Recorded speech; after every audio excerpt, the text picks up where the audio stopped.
Today we're going to talk about coffee. Just kidding. We're going to talk about careers. But if you enjoyed that coffee montage, please like this video and subscribe. That took me like an hour to make, by the way. This month is July 2019, and that marks the 11th year that I've been at the company that I'm at now.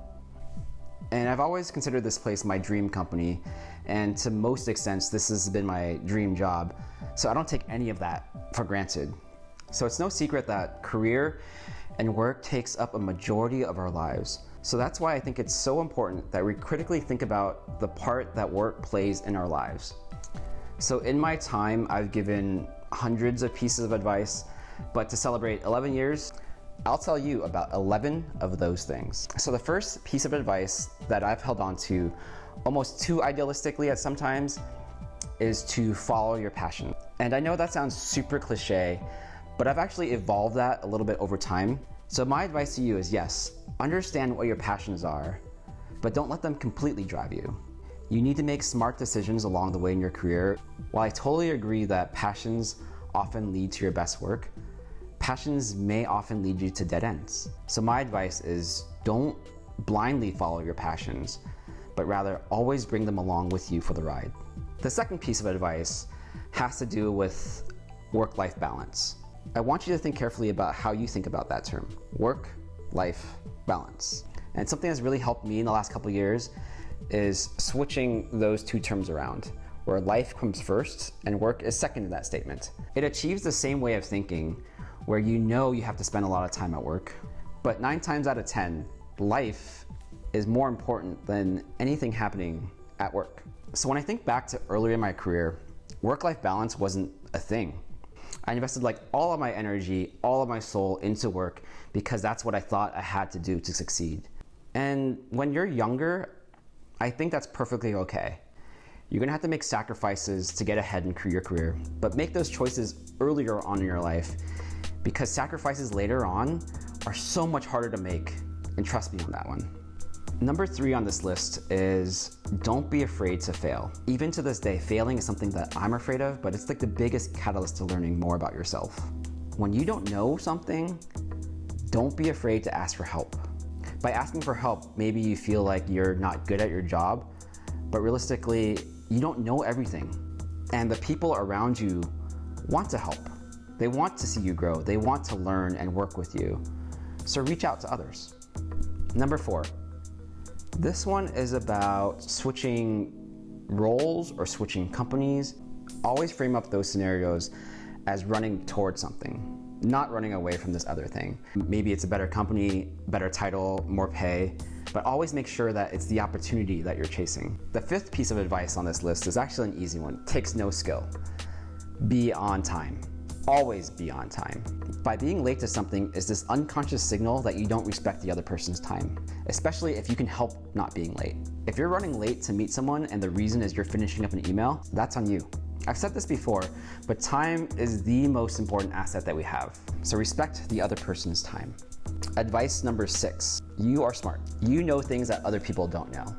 Be open to teaching others, whether it's your peers, people you manage, or even your managers. You have skill sets that other people don't have, so definitely share and teach others. Number 7, next time you're in the office, take an inventory of the people around you, of the people you interact with the most. These are the relationships that are arguably the most important to thrive for your career. This is your team. This is your work family. A team is not just a group of people who work together, but a team is a group of people who just trust each other. So look around you. Do you and the people around you trust each other? Do you have each other's backs?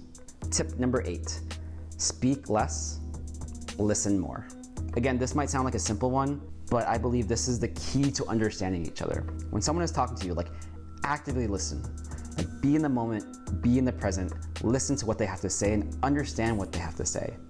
And if you don't, ask them questions. So number 9 on this list is something I've struggled with myself, particularly because I've been at the same place for 11 years. And that advice that I've given others is never stand still for too long.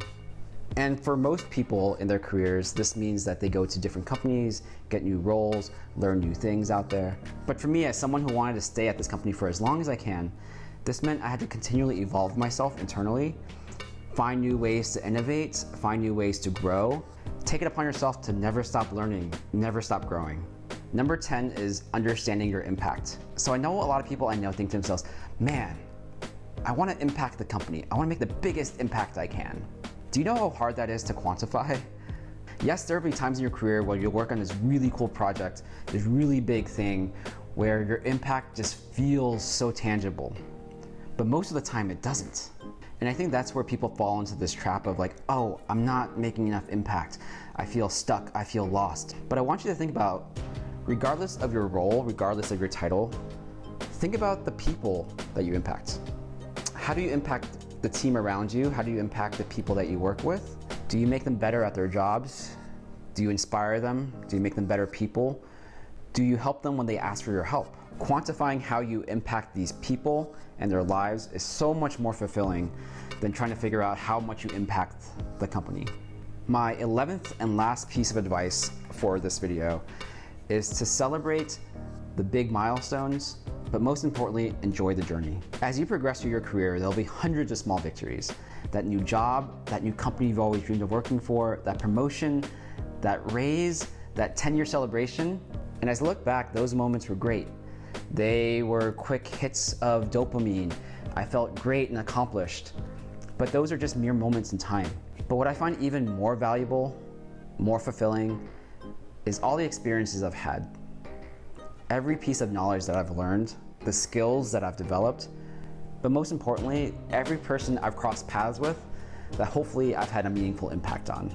That's what truly fills me up inside.